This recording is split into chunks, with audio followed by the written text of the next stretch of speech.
และที่เขาเตะฮดกว่าตีแคนที่ขาเอามุนตานาซาฟาตีโอเคโอ้ยก็ระวังมันเป็นเพล่ะก่อนห้างเขาเล่าคือเต้น่ะฉันแทบไม่อยากจะลาดละคนนี้รับรองไม่พลาดละถ้าอยากลองก็ให้เธอนัดอุทัยไม่ชัดแต่พี่งัดได้หมดน้องชายพี่ใหญ่เป็นมัดพี่พร้อมจะยัดพี่พร้อมจะบดผู้จัดที่สุนิอายาสาไอมินแห้งหน้าของเฮาก็ฮด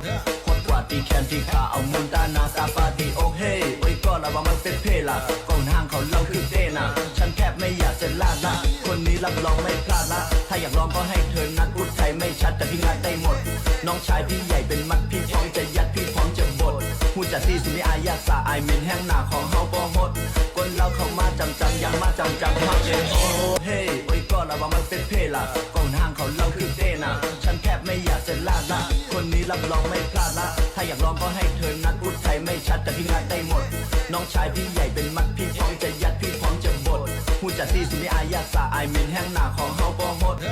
กว่าตีแคนที่ขาเอามุนตานาซาฟาตีโอเคโอ้ยก็ระวังมันเป็นเพล่ะก่อนห้างเขาเล่าคือเต้น่ะฉันแทบไม่อยากจะลาดละคนนี้รับรองไม่พลาดละถ้าอยากลองก็ให้เธอนัดอุทัยไม่ชัดแต่พี่งัดได้หมด